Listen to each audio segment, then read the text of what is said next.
Estamos. Muy bien, pues buenas tardes. Qué bueno que están aquí de vuelta para nuestra segunda sesión, ¿no? Nuestra segunda sesión de nuestras pláticas sobre tarot. El día de hoy tenemos un tema candente, ¿no? Uy, un tema muy candente como el infierno, ¿no? candente como el infierno, porque vamos a hablarles. Vamos a hablar del tarot, la magia y la religión. Y el satanismo. Y el satanismo, un poquito, vamos a hablar de eso. Decíamos la vez pasada que era una de las cosas que con frecuencia nos preguntan, ¿no? Si el tarot tiene que ver con la brujería, si nosotros hacemos ritos, invocamos espíritus.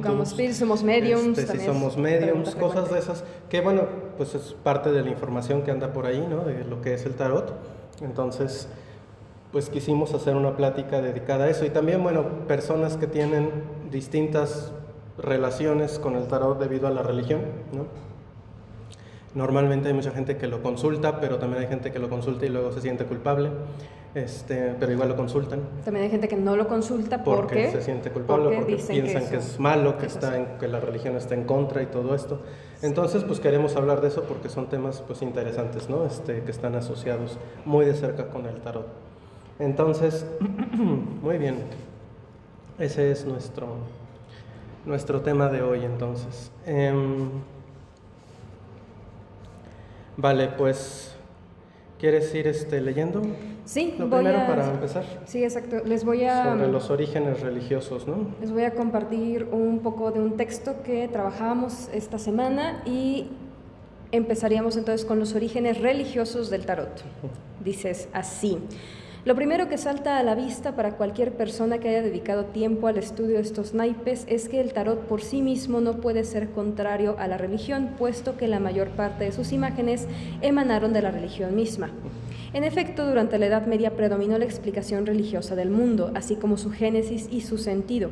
La Iglesia fue la principal encargada de responder preguntas como ¿de dónde venimos?, ¿para qué estamos aquí?, y notablemente ¿qué son el bien y el mal?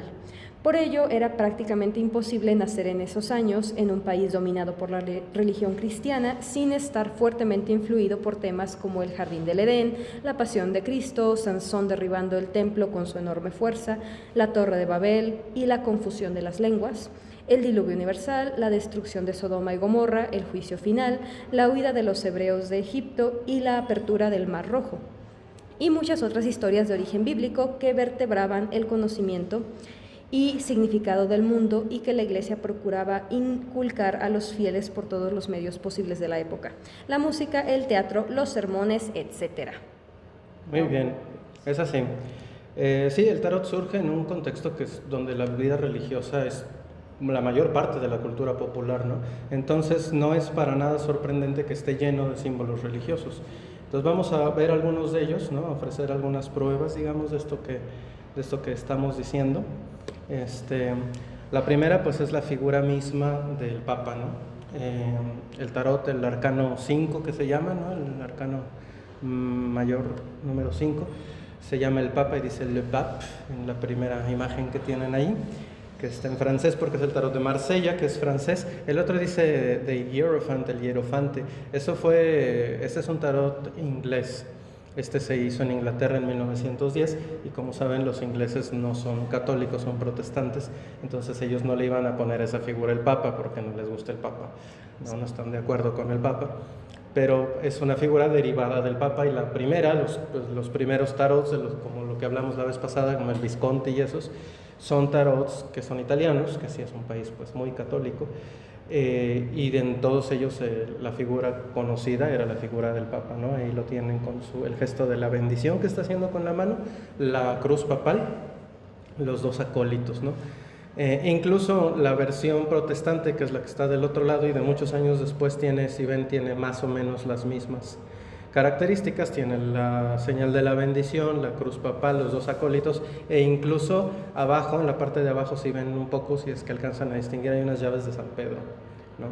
Que pues son símbolos eminentemente religiosos. Luego de eso pues están cosas como por ejemplo estas señoras. Esa es una imagen muy vieja, pero son las 4 virtudes cardinales. Las 4 virtudes cardinales en realidad vienen de Platón, no son propiamente de origen religioso, digamos.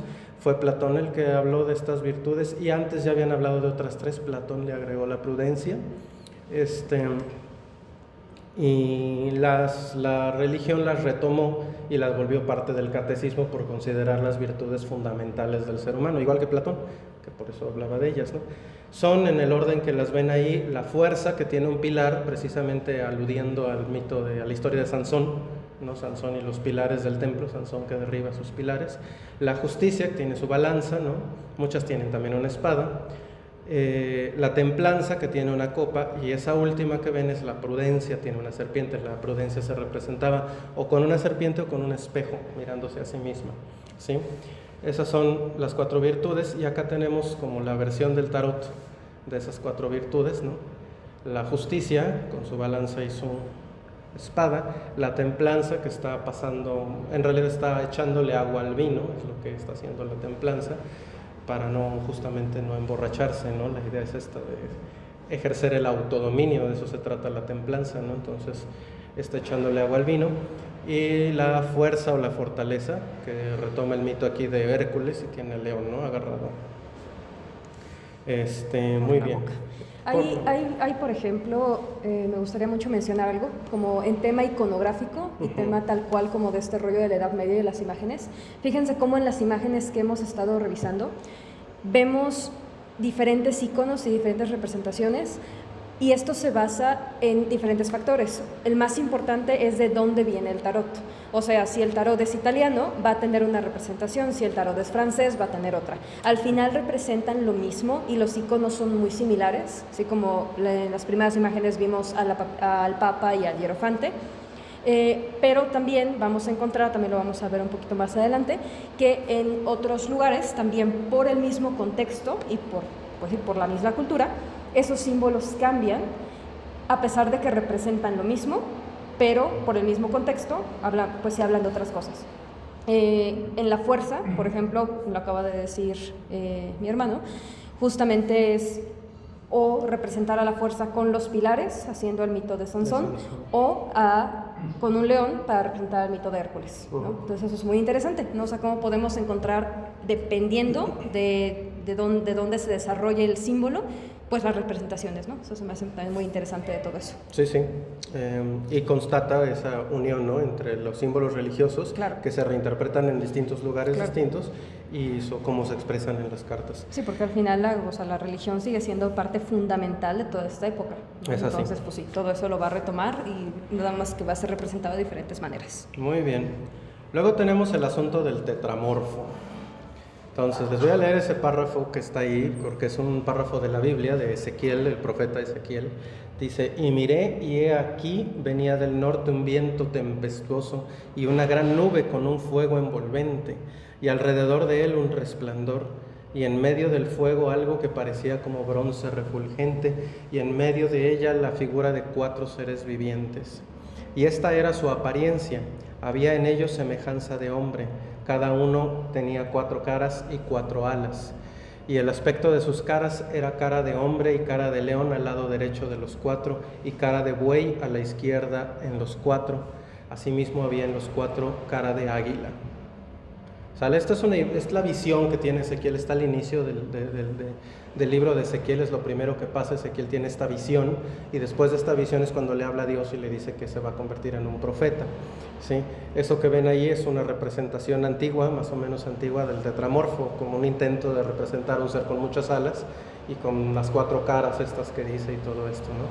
Pero el tetramorfo, que es este ser con 4 caras y 4 lados, se vuelve un símbolo muy común en la iglesia, y acá podemos verlo, por ejemplo, en una cúpula. No sé si alcancen a ver, pero ahí están los 4 animalitos, ¿no? Hay un águila, un hombre, algo que parece como un ángel, todos tienen alas, ¿ven? Un toro y un león, ¿no? Porque además estos animales, ahí hay otro caso, ¿no? Un buey, un águila, un hombre y un león. Sí, además en los significados, digamos que se les da un significado específico en el contexto cristiano, y representan a los 4 evangelistas, ¿sí? ¿De dónde? Esto probablemente sea un símbolo muy antiguo, por cierto, ¿no? O sea, el cristianismo lo tomó del párrafo que les leí de Ezequiel para hacer esta equivalencia con los 4 evangelistas, pero además probablemente Ezequiel lo haya tomado de la astrología, fíjate, lo que no es, en lugar de que fuera al revés, ¿no? Sí. ¿Quieres leer eso? Está más o menos... Sí.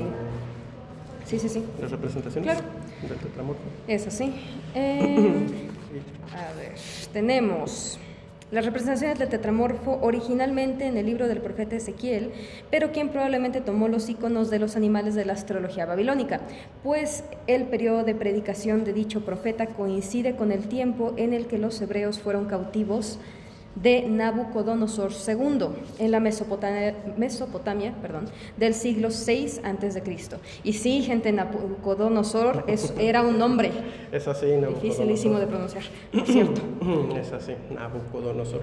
Es como para un trabalenguas, ¿no?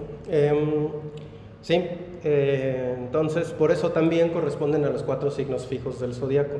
Sí, el toro sería Tauro, el águila Escorpio, luego en otra plática les cuento por qué el águila tiene que ver con Escorpio, pero sí es una representación tradicional, el hombre con Acuario y el león con Leo. Bueno, pues ese tetramorfo aquí lo tienen en la carta del juicio, del mundo, perdón, que es la última de los arcanos mayores, es el arcano número 21, y ahí lo tienen claramente, ¿no? Alrededor de esta figura que está bailando, ¿no? Ahí está, ¿no? El hombre, el águila, el toro y el león, ¿sí? Entonces, para que se vea como, pues, esta influencia, ¿no? Luego está la cuestión del diablo, que siempre es muy importante. El diablo, obviamente hay una carta, el arcano número 15. Bueno, los que ven ahí son el 15 y el 16 y son el diablo y la torre, ¿no? O como la casa de Dios o la casa Dios, tal cual como le dice el tarot de Marsella, es lo que dice ahí abajo de la carta de la torre, dice la Maison Dieu, ¿no? Se dice. La casa Dios o la casa de Dios, quizás. Bueno, el diablo por supuesto es un tema religioso de entrada, ¿no? O sea, y además es un tema que está en la Edad Media era muy común hablar del diablo, se hablaba mucho del diablo. Obviamente siempre era pues el villano, ¿no? Este era el villano favorito. En las obras litúrgicas religiosas, que eran de donde probablemente vienen muchas de estas imágenes, el teatro religioso, había teatro religioso en la Edad Media, había un teatro itinerante donde se representaban obras que tenían que ver con historias de la Biblia, o que estaban basadas en esas historias, y ahí con frecuencia salía el diablo. Hagan de cuenta que de hecho del teatro litúrgico de la Edad Media, un género que sobrevive muy bien el día de hoy todavía es la pastorela, ¿no? Esa es una forma, es un tema específico, ¿no? de teatro religioso, y en las pastorelas sale el diablo con mucha frecuencia, ¿no es cierto? Pues era muy común que saliera el diablo en las obras religiosas de la Edad Media.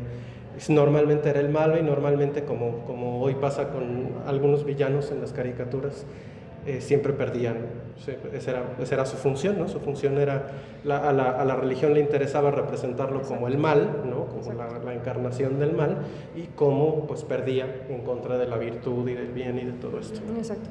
Y era, o sea, más bueno, ahorita también vamos a pasar un poco para que vean más representaciones de esto, pero eso era todo un tema, y sí, como él dice, a la iglesia le interesaba mucho representarlo de todas las formas posibles. O sea, sí, eso era a través de obras de teatro callejeras, era a través de arte, era a través de juegos, era a través de casi cualquier cosa, ¿no?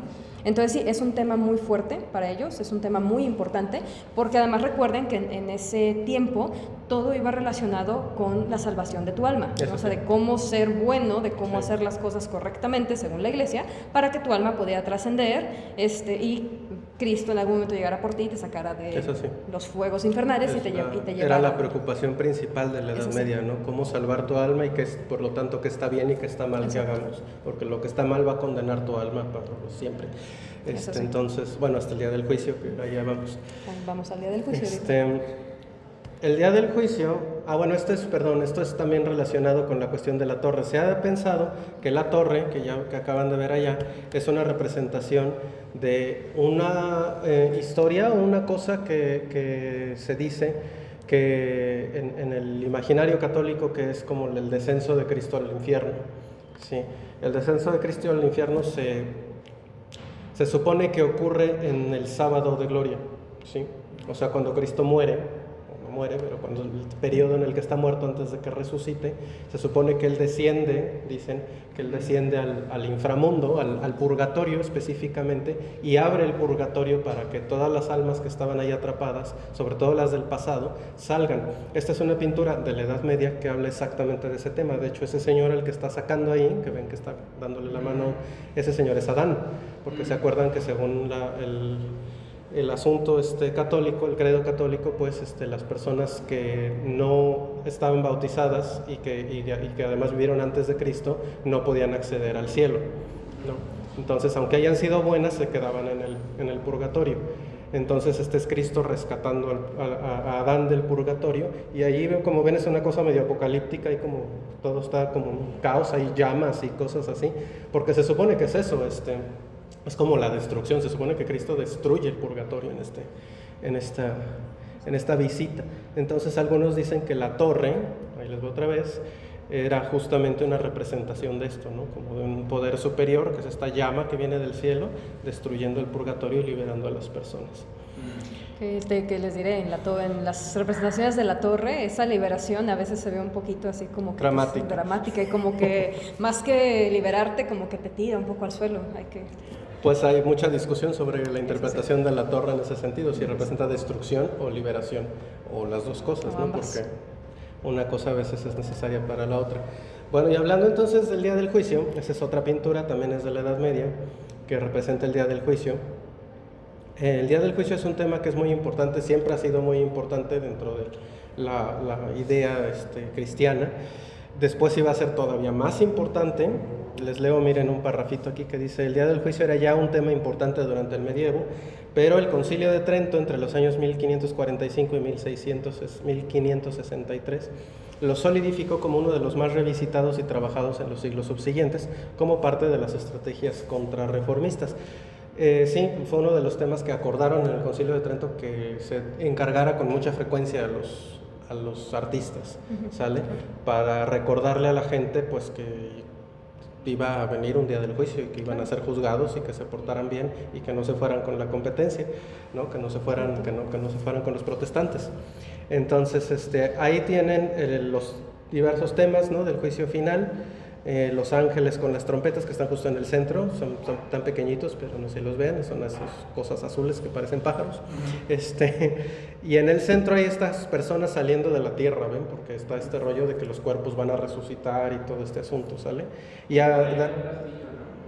Sí, hay dos, pues si ves hay uno de cada lado, hay uno blanco, exacto, hay uno blanco que es el del cielo, donde vienen las fuerzas celestiales, y hay otro que es el infernal. El infernal también se parece mucho a la torre, ¿ven? Está así como lleno y de hecho está siendo atacado por ángeles, ¿ven? Bueno, pues ahí está, esta es una representación del juicio final en el tarot, ¿no? La primera carta que ven ahí está la gente que está saliendo de la tierra, los ángeles con su trompeta, ¿no? Y algo así como Dios encima de todo, ¿no? Esto es del tarot Visconti's Force, ¿se acuerdan? Y la otra, que es la que sigue, es el mundo, el arcano 21, que entonces era diferente, es una clara alusión a la Nueva Jerusalén, de la que se habla en el Apocalipsis. Les leo rápido el parrafito que viene ahí, dice: y me llevó en el espíritu a un monte grande y alto, y me mostró la gran ciudad santa de Jerusalén, que descendía del cielo de Dios, teniendo la gloria de Dios. Esto es al final del libro del Apocalipsis. Se supone que después de toda la destrucción y toda la purga, digamos, la purificación del mundo, del cielo desciende una ciudad santa y perfecta, ¿sale? Y eso es lo que ven allá en la segunda carta, en la carta del mundo, ¿sí? Justamente una ciudad, ven, que está como bajando del cielo, ¿sale?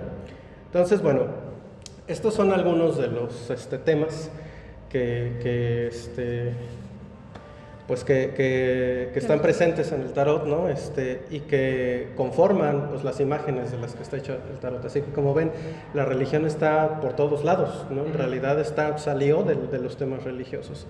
Les leo un parrafito para pasar a nuestro siguiente tema. Dice: así pues, resulta difícil, si no imposible, decir que el tarot es contrario a la religión, dada la abundancia de referencias al credo cristiano y al catecismo, representadas casi siempre con un alto grado de respeto a la tradición. Por separado debe estudiarse el caso de cartas como el Colgado o la Papisa, que tienen orígenes distintos e incluso en el segundo caso herejes. Sí, hay casos de estos, ¿no? Pero son una minoría, ¿sale? Luego dice, ahora bien, dado que la mayor parte de la gente asocia el tarot con la adivinación, a pesar de que esta es solo una de sus varias modalidades de uso, quizás sería mejor para responder a esta parte de esta pregunta, comenzar cuestionándonos acerca de la relación que existe entre la adivinación y las religiones. ¿Sale? Porque sí, no es el tarot propiamente el que produce el problema de la iglesia, con lo que sí ha dicho claramente que está en contra es de la adivinación. ¿Sale? Entonces vamos a hablar un poco de las actitudes pero no solo de la religión cristiana, sino de varias religiones hacia la adivinación, porque resulta que pues no son las mismas en otras partes, ¿no? ¿Sale? Muy bien, entonces vamos a hablar un poco de varias religiones, de algunas de las más importantes para nosotros y para el mundo, y de su relación con la adivinación, de qué dicen esas religiones sobre la adivinación. Y vamos a empezar con la más lejana quizás, que sí, ¿no? Que es el budismo. El budismo. ¿Sale? ¿La más alejada del tarot? La más alejada de nosotros. Sí. También del tarot, porque el tarot es occidental al final de cuentas. Sí. ¿No? Entonces, ¿quieres leer el budismo? Sí, les voy a leer un pequeño párrafo del budismo para que empecemos a entrar en materia con estas adivinaciones y personas que adivinan con las religiones, en diferentes religiones. Ahí les va, dice, según el maestro Shen, a pesar de que Buda posee poderes espirituales, raramente hace profecías. A diferencia de los demás tipos de adivinación, sus profecías se limitan a una hoja de ruta que muestre el curso natural del desarrollo espiritual de una persona. Sí, porque de hecho eso es interesante. Los budistas reconocen claramente que el Buda, por ejemplo, y la gente iluminada puede profetizar, claro. Pero profetizar es como ver algo de cierto, o sea, es algo que va a pasar, no es algo así que como que a ver si pasa, es como ver tal cual el futuro y pasa porque pasa. Exacto, pero, y por eso además hay tanto, ahorita igual también vamos a hablar más de ello, pero por eso además hay tanta insistencia y como tanta, pues sí, que recalca, ¿no? Tanta puntualización, digamos, en que estas personas, estas budistas, son monjes hiperentrenados, ¿no? O sea, no, ellos están súper en contra de cosas como lo haríamos nosotros, ¿no? O sea, como quizás personas que tengan a lo mejor un mazo, unas cartitas y con eso adivinen, pues no, o sea, para ellos es todo un proceso. Ahorita vamos a hablar más. Sí, en el caso de la profecía, que sería como la adivinación perfecta, digamos, pues la cosa que es que lo que dice aquí este maestro budista, de donde sacamos la cita, es que está reservada a los seres iluminados, ¿sale? O sea, solo los seres iluminados pueden hacer este tipo de profecías. Y como dice además, aunque el Buda posee poderes espirituales, rara vez hace profecías, ¿no? Dice, generalmente se limitan a hacer una hoja de ruta que muestran el curso natural del desarrollo espiritual de una persona. O sea, solamente es como estás en este lugar de desarrollo y luego pues te toca aprender esto y aquello y lo demás allá. Pero eso es generalmente a lo que se limitan. Así que ni siquiera los iluminados utilizan demasiado este don. Sí, sigue sin ser propiamente una adivinación al final de cuentas, ¿no? Los que se hacen adivinación son los monjes. Sí. A ver, en el budismo existen monjes especializados en adivinación. Para ellos, la fuente de la adivinación es lo que distingue al profesional validando del charlatán de feria o de las manifestaciones más populares y burdas. Según ellos, cuando la fuente de la adivinación es un ser completamente iluminado, la adivinación resultante será por totalmente precisa, ¿no? Sí. Entonces, estos monjes deben pasar 3 distintas iniciaciones y retiros, el primero de los cuales requiere acumular 700,000 repeticiones de un mantra. Luego de las 3 iniciaciones se debe pedir permiso al gurú personal para recibir los textos sagrados y los dados, en su caso, para comenzar la práctica. Además, el practicante adivino no puede recibir pago alguno, sea en términos de dinero, regalos o fama por realizar su adivinación. Tampoco puede siquiera sugerir el cobro, ya que el budismo considera que esta práctica está basada puramente en la compasión, es decir, en la ayuda al prójimo para superar su dolor. Se aceptan donativos voluntarios, pero en ningún caso debe prácticamente anticiparlos, esperarlos, ni por supuesto pedirlos. Pues sí, muy lógico, ¿no? Está además intrínsecamente relacionado pues con su religión, ¿no? Pero ya vieron cuántas, o sea, en un pequeño texto muy resumido, pero cuántas cosas deben pasar. Esto significa que claramente el monje no estudia esto en un año, ni en 2. O sea, es mucho tiempo de su vida, es muchos años para poder siquiera acercarse a veces a hacer propiamente una adivinación. Entonces, pues sí hay una, pues incluso, pues una cierta resistencia, ¿no? Sí. O sea, para ver a personas, a charlatanes que ellos los consideran, o sea, para ellos es algo muy, muy serio, ¿no? Sí, es interesante. El budismo considera la adivinación real. De hecho, vamos a ver que eso es muy curioso, que prácticamente todas las religiones consideran la adivinación como algo real. Pero además como algo que es muy serio y que solamente se puede realizar con mucha preparación, con mucha preparación. Y tienen estas personas especializadas, ¿no? Monjes que se especializan en la adivinación y les lleva años su especialización. Y estos son los adivinos buenos, digamos, los de calidad. Además, son relativamente gratuitos, ¿no? Claro que existe la costumbre de darles algo, de darles muchas veces comida, de darles cualquier cosa, pero ellos no pueden cobrar, como ya escucharon, porque es parte de su deber. O sea, ellos lo hacen, se supone que si tu camino te indica que tú tienes una afinidad con la adivinación, es un camino que está asociado con la compasión, que es un valor budista, ojo, ¿no? O sea, para ellos esa palabra es muy importante. ¿Esto no es algo que ellos eligen? O sea, ellos sí. Los eligen. Ellos eligen, o sea, ellos eligen ellos mismos, pues no lo elige alguien más. No es como que tengan algo especial. Si yo quiero, me tengo que preparar como todo. Es así. Puedes tener, digamos que tienes algo especial en un sentido, porque los budistas entienden que tú eres el resultado de todas tus vidas anteriores, ¿no? Entonces, en ese sentido, ya naces con un desarrollo y estás como no destinado, sino predispuesto, ¿no? A ciertos caminos. Pero es una elección personal, o sea, tú dices, yo quiero especializarme, yo quiero intentar la adivinación. Y entonces buscas a alguien que sepa de eso, buscas asociarte con un maestro que sepa de eso y empiezas a estudiarlo, ¿no? Te sometes a su enseñanza durante un montón de años, a la cantidad de iniciaciones, que son 3 grandes iniciaciones, pero llevan retiros, ya oyeron 700,000 repeticiones de un mantra. Esa es la primera, ¿no? Que es la fácil, imagínense la tercera, ¿no? Y así, no, repeticiones de un mantra y cosas de estas que son para purificar tu espíritu, para hacerte, pues, hacer tu concentración y tu intención perfectas, etcétera, ¿no? Como, creo que también de eso se habla, ¿no? Como un poco de esta conexión, sí, claro. Como místico-mágica. Sí, también de hecho sí establecen una conexión con algún tipo de deidad, ¿no? Que ellos conocen, que es normalmente un ser iluminado. Por eso dice, cuando la adivinación viene de un ser iluminado, es acertada. Entonces es una cosa muy, muy seria y muy compleja. Sí, por supuesto que en los países asiáticos donde predomina el budismo también hay adivinación de feria, también hay, bueno, pues las galletas de la fortuna son chinas, ¿no? Sí, o sea, hay muchas otras formas menores y también muy populares de adivinación. Son lugares en donde la adivinación es muy popular, pero la mejor, la de calidad, digamos, es la que pueden ofrecerte los monjes, ¿sale? Entonces el budismo considera que la adivinación es real y es algo muy serio, y tienen una rama de monjes entrenados especialmente para adivinar, que no te pueden cobrar. Además, ¿no? Fíjense qué relevante es esa distinción de nuestros adivinos populares, ¿no? O sea, si tú vas con el adivino del mercado, además de que es menos confiable, te va a cobrar. Si tú vas con el monje, es más confiable y no te va a cobrar. Está curioso, ¿no? Pues eso pasa con el budismo. Vamos a hablar ahora del Islam, ¿no? Les leo, dice: el Islam reconoce que hay personas que pueden hacer contacto y contratos con los jinnes, seres inmateriales creados por Dios antes que el ser humano, y que así son capaces de proveer información verídica y sumamente precisa.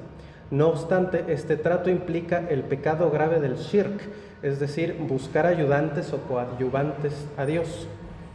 Entonces, dice, la sentencia islámica respecto a quien visita a un adivino creyendo que éste conoce lo oculto y el futuro es la de kufr, que es incredulidad. ¿Sale?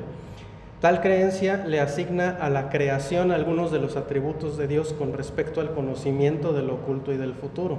En consecuencia, destruye el tawhid al-asma wa sifat, o sea, el monoteísmo en los nombres y atributos de Dios, y representa una forma de shirk, o sea, traducido, sí, ¿no? Pues que eso es sí, tal cual, léxico islámico. Pero ustedes saben del Islam, ¿no? O sea, todos religiosos. Conocemos. No, la traducción de eso es simplemente que no puedes darle, o sea, Dios tiene todos los atributos, ¿no? Dios es el único que conoce el futuro y conoce los destinos de los hombres. Y tú no puedes darle esos atributos a nada más.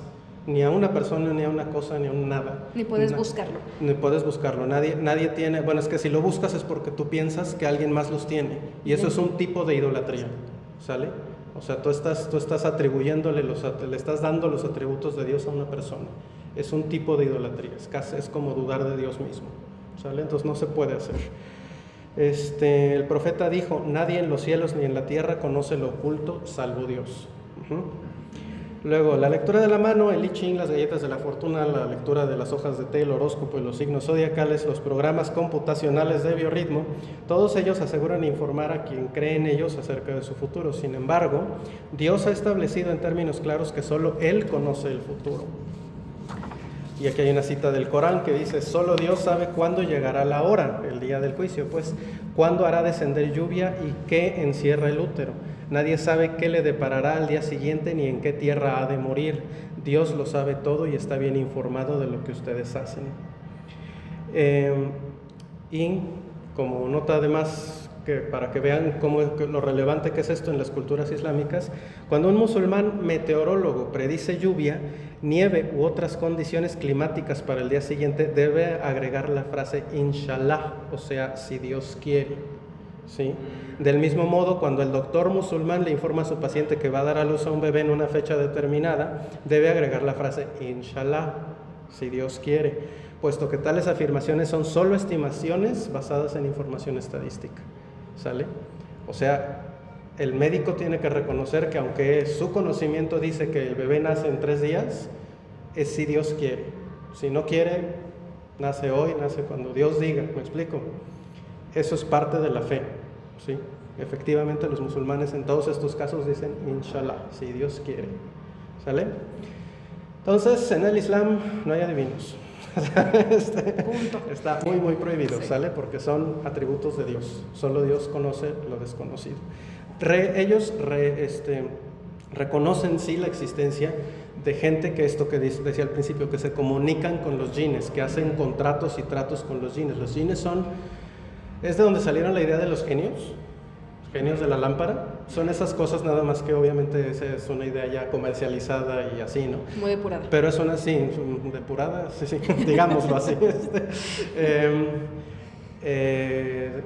Son una especie de seres como los ángeles, pero no son ángeles, porque también hay ángeles. Los ángeles son parte de Dios, son como si fueran manos o extremidades de Dios, hagan de cuenta. Solo cumplen la voluntad de Dios y ya. Los jinnes son seres distintos y se supone que Dios le asigna un jinn, así como nuestros ángeles de la guarda, un jinn a cada persona, ¿sí? Ahora hay personas, dicen ellos, que pueden hacer contacto con los jinnes y hacer contratos, además con su jinn personal, y los jinnes pueden platicar entre ellos. Entonces mi jinn puede platicar con el tuyo y le puede preguntar, oye, dime dónde nació esta mujer, ¿no? Dime qué hizo el año pasado. Y entonces a través de los jinnes yo puedo saber esa información y eso dicen que da total certeza, ¿no? O sea, que cuando ves a alguien que sabe así de tu pasado, es alguien que tiene un contrato con los jinnes. Pero eso por supuesto está prohibidísimo, ¿sale? O sea, eso es lo mismo, ¿no? Eso es, el mismo profeta, según cuentan ellos, le cerró la puerta del cielo, digamos, a los jinnes para que no fueran a averiguar cosas, porque el profeta dice que los jinnes sí conocen el futuro, pero que lo mezclan con 1000 mentiras, así dice el Corán. Son ¿sí? Chismosos, pues. Son chismosos, exactamente. Lo dices muy bien. Son chismosos y poco confiables, entonces, y finalmente, o sea, el último criterio es ese, ¿no? Solo Dios es el que debe decidir y saber esas cosas. Tú no tienes por qué estar averiguando nada de eso, ¿sale? Esa es la postura del Islam. Luego viene el judaísmo. Ese si quieres. Sí. Les leo el judaísmo. Ujú. Dice, la Biblia posee numerosos pasajes que hablan en contra de la adivinación.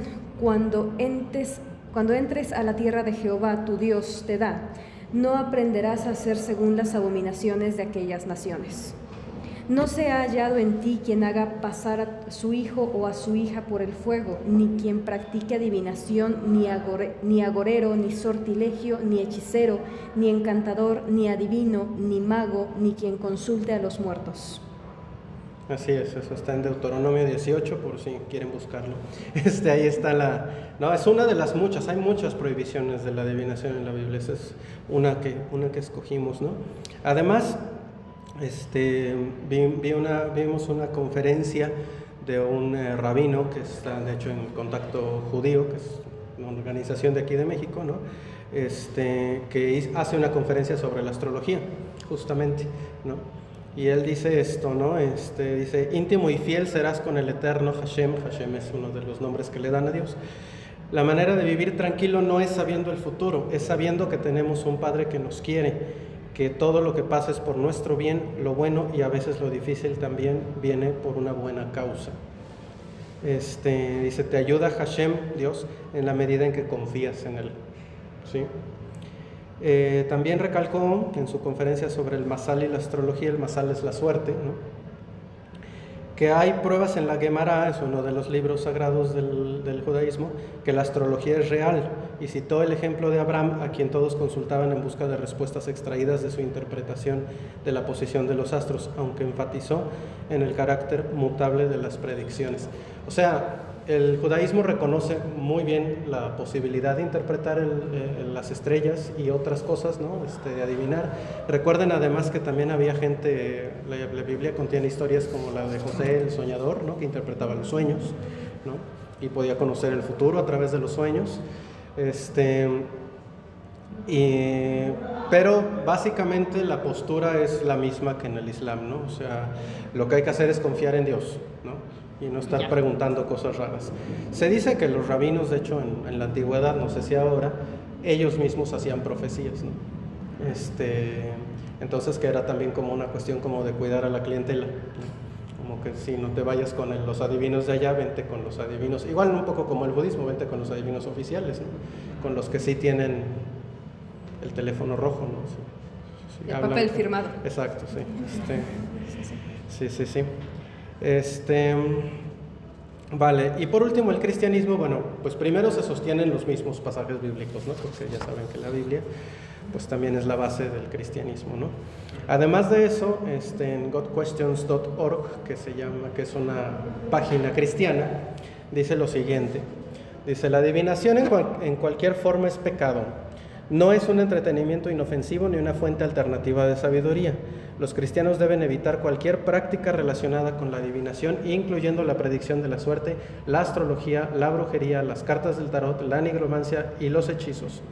El mundo de los espíritus es real, pero no es inofensivo. Según las Escrituras, los espíritus que no son el Espíritu Santo o los ángeles son espíritus inmundos. Los cristianos no deben temer a los espíritus que intervienen en la adivinación, tampoco deben buscar sabiduría en ellos. La sabiduría del cristiano proviene de Dios. ¿Sale? Entonces, pues ahí está, ¿no? Esos son los problemas de las iglesias, de algunas iglesias, ya vieron que el budismo no funciona así, con la cuestión de la adivinación. Se me olvidó ponerles al cristianismo, ahí está. Miren, por último, quisimos hablar un poco de la cosmovisión mesoamericana prehispánica, porque obviamente saben que ustedes, o deben saber, que ha habido adivinación en todos lados, en todas las culturas y todo el tiempo, ¿no? O sea, todas las civilizaciones del mundo han tenido métodos de adivinación. Conocer el futuro es una obsesión humana que siempre ha estado ahí y sigue estando ahí y sigue siendo tan importante hoy como lo era hace mucho. Entonces, ¿qué pasaba aquí? Antes de que llegaran los españoles, antes de que llegara el cristianismo, ¿qué pasaba aquí? Bueno, tenemos un par de cosas al respecto, ¿no? Esos dos personajes que ven ahí en el centro son Oxomoco y Zipactonal, que son la primera mujer y el primer hombre. A ellos se les atribuía el calendario, ¿no? El calendario sagrado, ahorita voy a hablar más de él, porque había 2 calendarios, el calendario sagrado, y eran claramente pues adivinos, ¿no? De hecho, lo que ven ahí están arrojando, uno de ellos está arrojando, creo que es Oxomoco, está arrojando unos granos de maíz, ¿no? Se sabe por las pinturas que había adivinación con el maíz, que había varios métodos al parecer de adivinación con el maíz, arrojando granos de maíz, y otros con nudos, ¿no? Con unos nudos. No sabemos exactamente cómo funcionaban, pero sí hay pues pinturas de estas formas, ¿no? De adivinación. Y está justamente el Tonalámatl, que es el calendario sagrado de 260 días. Aquí dice que fue considerado diabólico por Fray Bernardino de Sahagún. El Tonalámatl era muy importante en la religión, en las religiones mesoamericanas, ¿no? Era el calendario sagrado, como dije, había 2 calendarios, uno común, que era de 360 días, y 5 días aciagos, terribles, en los que la gente se escondía y no se hacía nada. Sí. Y el de 260 días, que llamó mucho la atención de por ejemplo, los frailes y así, porque es un calendario muy peculiar, muy único. O sea, el calendario de 360 días, pues por algo es de 360 días. Está asociado con los ciclos del sol. No crean que se parece al nuestro nomás porque sí. Era cuestión de observación o sea, es un calendario muy natural en algún sentido. Pero el de 260 días es muy raro. No hay muchos calendarios así en el mundo. Y eso es porque era un calendario sagrado, como artificial, era para marcar días de fiesta y días especiales en los que se celebraban cosas.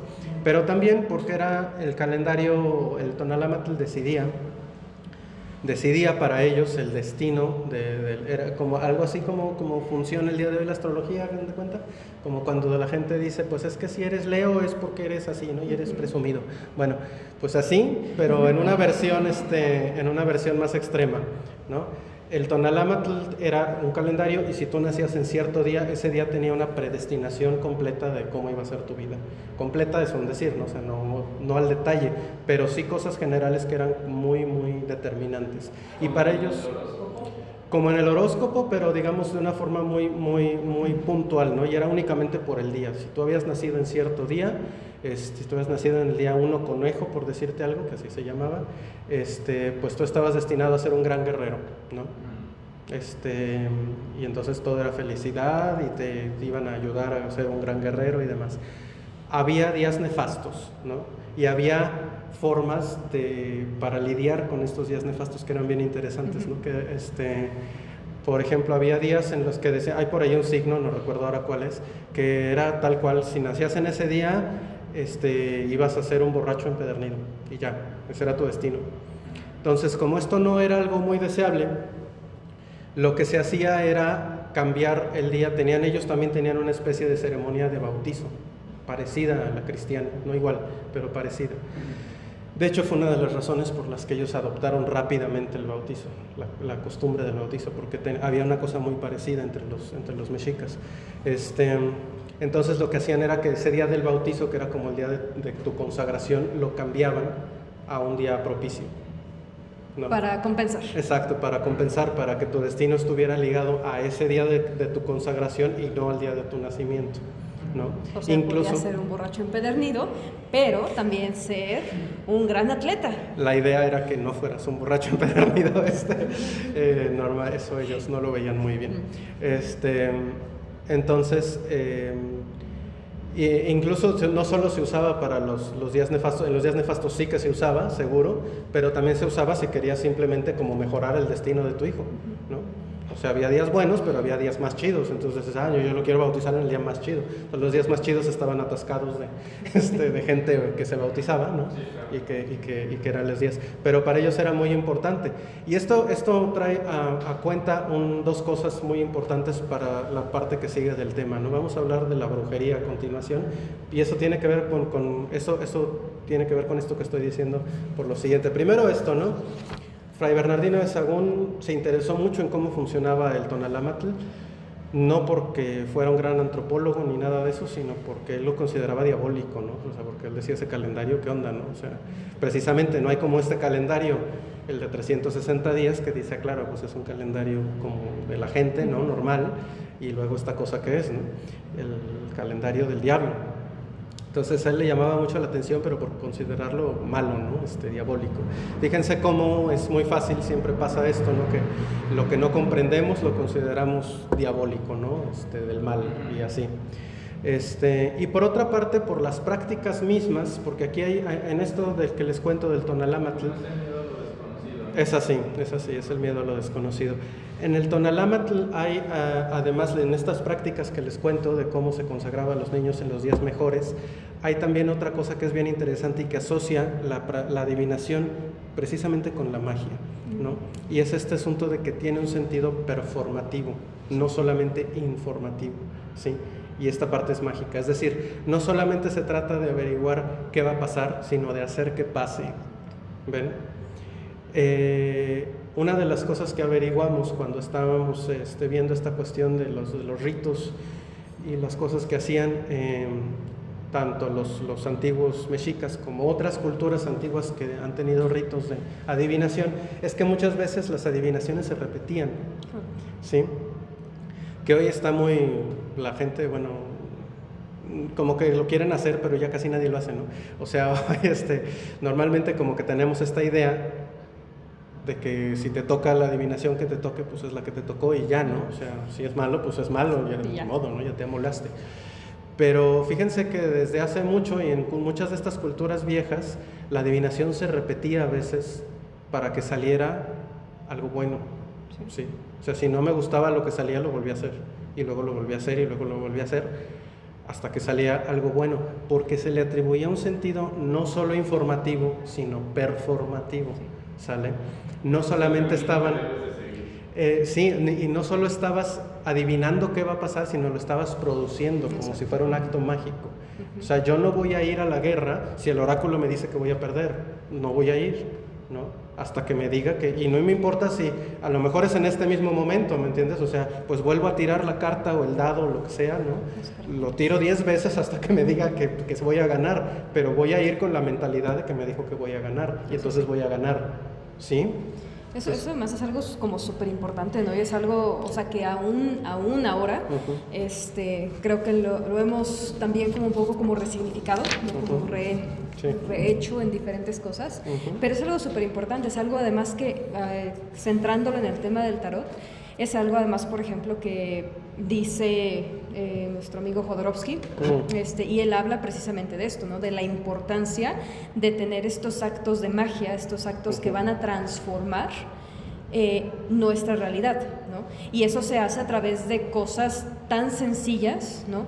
Como, yo qué sé, como hablarle a la fotografía de tu madre, claro, y contarle las cosas que quieres contarle en persona. Claro, la, ¿no?, psicomagia, ¿no? La famosa psicomagia, efectivamente. Sí, y esto viene precisamente de todo esto, o sea, de estos ritos antiguos de la adivinación que se han hecho y se han rehecho a través de las generaciones, pero viene de ahí, ¿no? O sea, de precisamente tomar estos símbolos para hacerlos algo real, ¿no? Y lo que buscas, pues, normalmente es algo positivo, pero sí, la magia y estos actos de intención siempre han sido muy importantes. Sí, ¿no? Es así.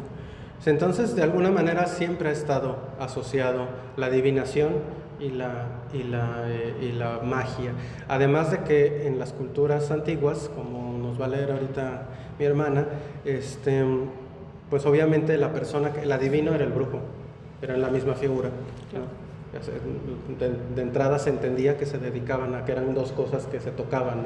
La adivinación era el don de ver el futuro, era un poder sobrenatural, y el de comunicarse con los espíritus también, ¿no? O con los antepasados o con lo que fuera, y el de cualquier otro poder que se les atribuyera a los brujos, ¿no? Atraer las lluvias o propiciar la cosecha, etcétera, ¿no? Entonces era normal que tuvieran estas asociaciones. Luego además en el siglo XIX les ayudaron mucho los ocultistas, pero ahorita vamos a hablar de eso.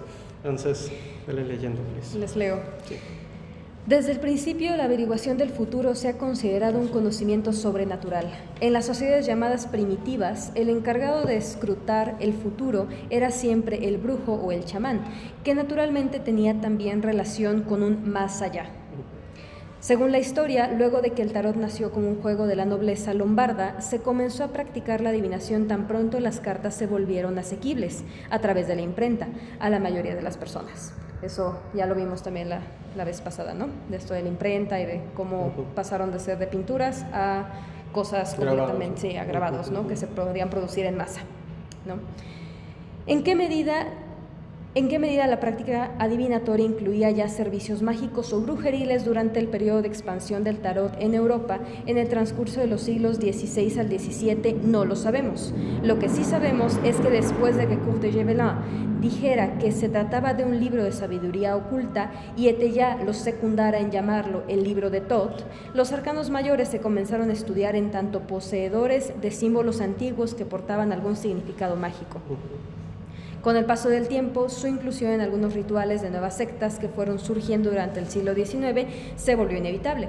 A esto debe añadirse la presencia de notables intelectuales de la entonces llamada ciencia oculta, como Alphonse Louis Constant, de nombre ocultista Eliphas Levi, o Gerard Encausse, de nombre ocultista Papus, quienes contribuyeron grandemente con sus respectivas obras, Dogma y Ritual de Alta Magia y El Tarot de los Bohemios, no solo el avance de sus estudios esotéricos, sino también a la consolidación de la tradición mágica y ritualística del tarot. ¿Sigo? Sí. Dice, el día de hoy quienes ofrecen servicios como limpias, amarres, trabajos, etcétera, y otros son conscientes o no continuadores de esta tradición. No obstante, es importante remarcar dos cosas.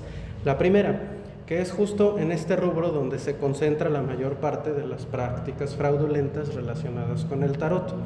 Nada más que la experiencia empírica puede hablarnos sobre la calidad real o no de estos empeños. Y la experiencia empírica, confirme o niegue la promesa de venta, ocurre después de que la persona que acude a esta ayuda ha facilitado una cantidad de dinero sin reembolso posible. La segunda, que como veremos en breve, hay otras formas de aproximarse al tarot que en nada se relacionan con la magia, es decir, que es perfectamente posible leer el tarot o usarlo como herramienta terapéutica o como aplicación del pensamiento creativo, sin recurrir en absoluto a prácticas mágicas ni similares. Lo que vemos acá es pues estas personas del siglo XIX, los ocultistas del siglo XIX, que como si no fuera suficiente la asociación anterior primitiva de la que hablamos, ¿no? Que los brujos eran los adivinos, y eso siempre fue así. Además, estas personas se dedicaron a hacer realmente sectas donde hacían rituales mágicos que a ellos les interesaban mucho, y algunos de ellos empezaron a poner cada vez más el tarot en la mira, ¿no? Y volverlo cada vez más algo central. En las imágenes tenemos el primero que ven ahí en ese traje egipciaco, es Aleister Crowley, ¿no? Notorio ocultista de principios del siglo XX y finales del XIX. El del otro lado es Arthur Edward White, nada menos que el que diseñó el tarot de White, el Tarot Rider, que es el más famoso en los países anglosajones, ambos con sus trajes rituales, ¿no? Para que te creas bien que sí es... Que eres mago, ¿no? Que eres mago. un mago de estos. Sí, ellos se lo tomaban muy en serio, ¿no? No estaban jugando con esto de la magia. Y lo que ven en medio es uno de los dibujos de Eliphas Levi, de los diseños de Eliphas Levi, que fíjense es justamente el tetramorfo, ya lo vieron. Tiene un águila, una persona, un buey y un león, ¿no? Con unos ahí cuadrados mágicos y signos de invocaciones. El circulito de los circulitos mágicos que están abajo, el que está del lado derecho. Eso, gracias. Derecho. Es exactamente el diseño que se utilizó, que iba a utilizar después White, nuestro señor que está a la derecha, arriba, para la rueda de la fortuna, ¿no? Ahí están más de estos señores, miren, ese primero es Eliphas Levi. Eliphas Levi diseñó esa muy famosa imagen de Baphomet, el macho cabrío, y el otro señor que está ahí es Papus, ¿no? Es una pintura, un retrato de Papus. Papus, así se llama el señor, bueno, ese era su nombre ocultista.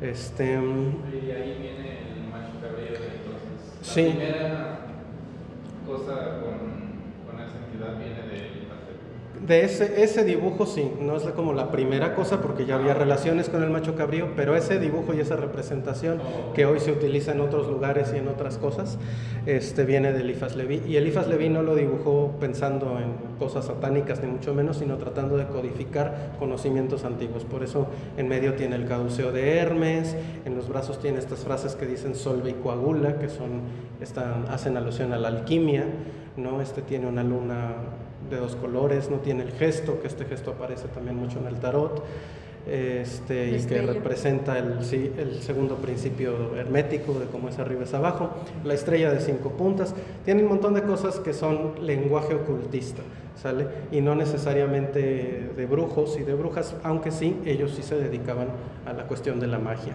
¿sale?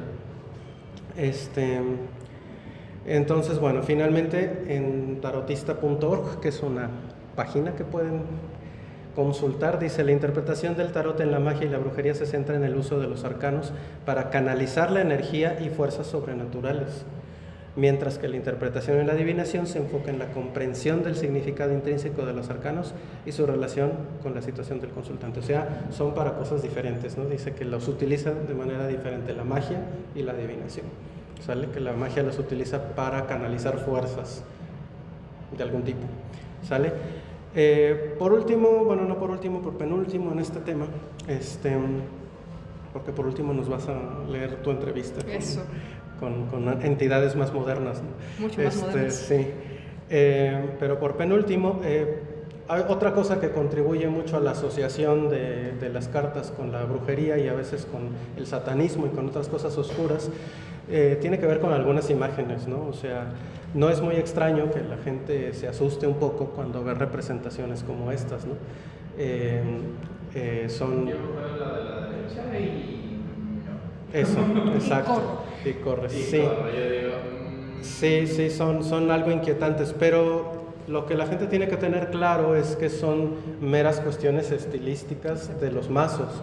Son formas en las que los artistas que hicieron estos mazos, acuérdense que hoy hay miles de mazos, y cada quien los hace como le diga su inspiración. Si su inspiración es más oscura, así como hay gente que hace cuentos de terror y películas de terror, pues también hay quienes hacen tarots de terror. Y lo que ven ahí es un poco eso. Miren esto, estas son las mismas cartas y son muy diferentes, ¿no? Entonces, sí, ¿no? Se ven como muy distintas y son exactamente las mismas cartas, ¿no? Se las pongo otra vez para que vean la comparación. Sí. Son menos amables, ¿no? Y sí, o sea, yo entiendo que pueden resultar más inquietantes, ¿no? Como imágenes, pero nada te obliga a usar un tarot de esos, ¿no? O sea, puedes usar uno de estos, que son mucho más tranquilos, más amables, incluso como el primero, que es un diseño, ¿no? Ni siquiera no te compromete a nada, como este 10 de espadas que da pánico, ¿no? Que lo ves y dices, no, pues ya me morí, ¿no? O sea, te sale eso en la lectura y ya estás pensando lo peor. En cambio, ese 10 de espadas, pues no pasa nada, ¿no? Entonces, es una cuestión estilística, ¿sale? Y luego, bueno, está la pregunta, pues la pusimos en la publicidad, así que hay que hablar de ella, de si el tarot es satánico. Bueno, lo voy a decir de una manera muy sencilla, que es lo que dice aquí. Ninguna de las organizaciones que se autodenominan satánicas, tanto ateas como teístas, usa el tarot como herramienta central. ¿Sale? Eso es lo que al menos ha arrojado. Yo no soy ningún experto en este tema, ni son organizaciones que yo conozca profundamente, pero en la investigación que hice, ninguna de ellas habla específicamente del tarot ni lo tiene como una cosa central. Lo que ven en el panel de los pequeños caricaturos son los símbolos de varias sectas registradas que se dicen satánicas. El satanismo, por eso dice el párrafo, tanto ateas como teístas, está dividido en 2 tipos de creencias o 2 tipos de organización. Unos son ateos y otros son teístas. Los ateos ven al diablo o a Satanás como un símbolo meramente de la rebelión y del pensamiento crítico. No creen en él como entidad, tampoco creen en Dios, no creen en dioses, son más bien materialistas. Algunos incluso, como esos que están allá, que se llaman el orden de la orden de los 7 ángulos, incluso tienen otro tipo de manifestaciones políticas, ¿no? Estos son un grupo de choque político violento y que ha hecho cosas bastante feas, pero que no tiene nada que ver con lo espiritual ni con invocar nada. No, esta gente usa armas, usa otro rollo, ¿sale? Tienen un rollo que ellos dicen que son satanistas, y este es el tipo de satanismo que practican. ¿Es lo mismo satanismo que la Santa Muerte? No, la Santa Muerte es una derivación es un culto específicamente mexicano que convierte justamente esta figura de la muerte y que utiliza la iconografía de la Catrina, ¿no? Del señor, ¿cómo se llama? Posada, eso, tan conocido por estas tierras, tan traído y llevado, y explotado. Y explotado. Que curiosamente en Génova no sé. No, aquí hay poco, ¿no? Aquí hay muy poco Sí. de culto a la Santa Muerte. Es que aquí lo tiene el monopolio de Posada del gobierno. Eso sí. Entonces, Sí, aquí Posada es el grabador y nadie me lo toca. Sí, pero sí. en otros... Y solo el gobierno lo explota. Eso sí. Pero sí, es así. Es una personificación distinta, La ¿no? cuestión de los satánicos es como decir, no sé, pues es que son religiones, pero las que se me vienen es como, los santos de los últimos días. Es como algo así, es una organización. Sí, son organizaciones. Como lineamientos, Sí, son organizaciones. Sí. rituales. Es así, por eso digo que depende si son teístas o ateos, porque hay ateos y los ateos no necesariamente son organizaciones, pero no creen necesariamente en un Dios. Creen como en rebelarse contra las reglas y a veces en desarrollar el pensamiento crítico. La cabrita chistosa que ven acá tiene una historia bien interesante que no les voy a saber contar muy bien, pero les cuento lo poco que sé de ellos. Es una iniciativa del templo satánico, dice ahí arriba, ¿no? De Satanic Temple. El templo satánico es una iglesia satánica real, un templo, una organización satánica real registrada en Estados Unidos, pero que se dedica, de hecho, si ven, dice Helion Academy, Academia Helion de aprendizaje independiente, eso es lo que dicen. Y ellos están por el pensamiento crítico y por como diseñar su propia forma de vivir y de pensar y demás, son como muy libre pensadores, no son religiosos en realidad, a pesar de que se dicen satanistas, pero no son religiosos, no creen en Dios, pero tampoco creen propiamente en una entidad como el diablo, sino que tienen un rollo distinto, como más de pensar por sí mismos y así. Y esto de hecho es una escuela, es un tipo de escuela que la Academia Helion es una escuela para niños que hicieron como respuesta a las escuelas cristianas que hay, porque en Estados Unidos hay varios estados en donde hay una iniciativa que le permite a los niños no asistir a algunas clases regulares para asistir a educación religiosa, ¿no? Entonces estas personas dijeron, pues nosotros también tenemos una religión y también queremos que los niños asistan a nuestra escuela, y también vamos a abrir cursos para ellos. Y son cursos, o sea, pues no tienen nada de satánicos propiamente, ¿no? O sea, enseñan habilidades de pensamiento, eso es al menos lo que anuncian, ¿no? Nunca he sabido que tengan problemas ni nada. Es una cosa interesante y diferente. Ahora, hay asociaciones satanistas teístas que sí creen en Satanás, que sí creen en el diablo y que sí lo tienen como una figura central, como un dios, y sí tienen cultos, y sí tienen rituales, y sí tienen todas estas cosas, ¿no? Y cómo son, depende mucho no hay como una regla, depende más bien de cada organización. Algunos son más tranquilos, otros sí son más violentos y más de otros tipos, ¿sale? Lo que nos interesa ahorita es que ninguno de ellos usa el tarot, para nada que yo sepa, ¿no? O sea, vaya, evidentemente puede haber alguien en ellos que lea el tarot, ¿verdad? Eso puede haber en cualquier parte, pero quiero decir, no es central a ninguno de los cultos satánicos propiamente. Los gnósticos. ¿Cómo? Los gnósticos. Los gnósticos son unos místicos, los gnósticos son místicos cristianos, son personas que están educadas en el lado esotérico del cristianismo, porque todas las religiones tienen dos lados, un lado exotérico y un lado esotérico. El lado exotérico es el que se dice el que se predica a las masas, y es muy simple. Su idea es que te expliquen, darte una explicación básica de dónde viene el mundo y estas cosas, y darte un código ético ya hecho, ¿no? Esto está bien, esto está mal, unos 10 mandamientos, ¿no? Y ya, básicamente. Y el lado esotérico es normalmente para quienes estudian la religión, quienes se meten en la religión y donde empiezan a revisar los textos ya de manera crítica y donde ven profundidad, mayor profundidad, y hay otras cosas, ¿no? Por ejemplo, en el cristianismo esotérico, pues hay ideas de Platón, hay ideas de la transmigración de las almas, y de un montón de cosas que no se dicen, no se predican normalmente, pero que ahí están, ¿sale? Entonces los gnósticos son místicos esotéricos, son místicos del cristianismo esotérico, ¿sale? Son cristianos, pero ven el cristianismo de otra manera, de una manera más mística y mucho más rica, digamos, en términos de símbolos y de todo esto, ¿sale? Sí. Y ahí, por ejemplo, me gustaría aprovechar como esa pequeña cosa que dijiste ahorita, súper interesante, que al final, por ejemplo, tomando los cultos satánicos como ejemplo, ¿no? Al final, estas organizaciones son organizaciones reales, ¿no? Que existen, funcionan en el mundo, pero no tienen, por ejemplo, al tarot como una cosa central, no lo usan. ¿Qué pasa, por ejemplo, si alguno de ellos, si alguna de esas organizaciones lo usara? ¿Eso califica entonces al tarot como satánico? ¿Sí o no? Pues no, ¿no? ¿Qué es al final de cuentas? Siempre va a depender de qué persona lo use, qué personas lo usen y para qué lo usan, ¿no? Súper interesante, se nos ocurría justamente pensando en esta sesión que íbamos a tener con ustedes el día de hoy, en nuestra modernidad y pasando ya a través de todas estas cosas, ¿no? O sea, desde los prehispánicos y desde la adivinación con huesos, con caracoles, con entrañas de animales, que la adivinación siempre ha estado presente, digamos, en nuestras culturas, en todo el mundo.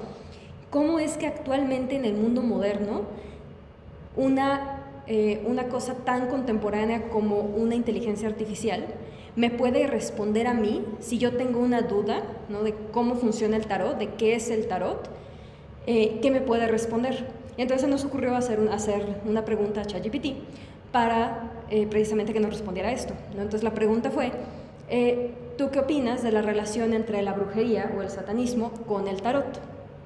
Una respuesta súper interesante, la verdad, porque lo que hace la inteligencia artificial es, creo que tomar esta información de muchos lados y al final lo que nos da es una respuesta como súper ecuánime, y lo que él desarrolla como las tres diferentes vertientes, o sea, la adivinación, la brujería, el satanismo y el tarot. Y al tarot le atribuye cosas súper lindas, ¿no? Como es un método de autoconocimiento, muchas personas lo usan también para despertar su intuición, para conectarse con ellos mismos, para la meditación, incluso habla del pensamiento creativo, de cómo, por ejemplo, algunos artistas, de cómo algunos psicólogos pueden agarrar el tarot y a través de sus imágenes poder conectar con su plano inconsciente. Pues sí, me parece una descripción bastante acertada de lo que es el tarot en realidad. Y lo que hace es una especie de puente con entonces la brujería o el satanismo. Pues no hay en realidad una relación intrínseca. Exactamente, una relación intrínseca entre estas cosas. ¿Por qué? Porque cada una también tiene lo suyo. O sea, el satanismo funciona de ciertas maneras con sus propias reglas y la brujería funciona también con sus propias reglas y bajo su mundo, ¿no? Y el tarot no es eso. Se puede usar, la gente lo puede usar en diferentes ramas, así como lo puede usar para la psicología, para la psicoterapia, para la psicomagia, para las constelaciones familiares. Así como se puede usar para eso, se puede usar para lo otro. Pero eso depende entonces y dependerá siempre del usuario, ¿no?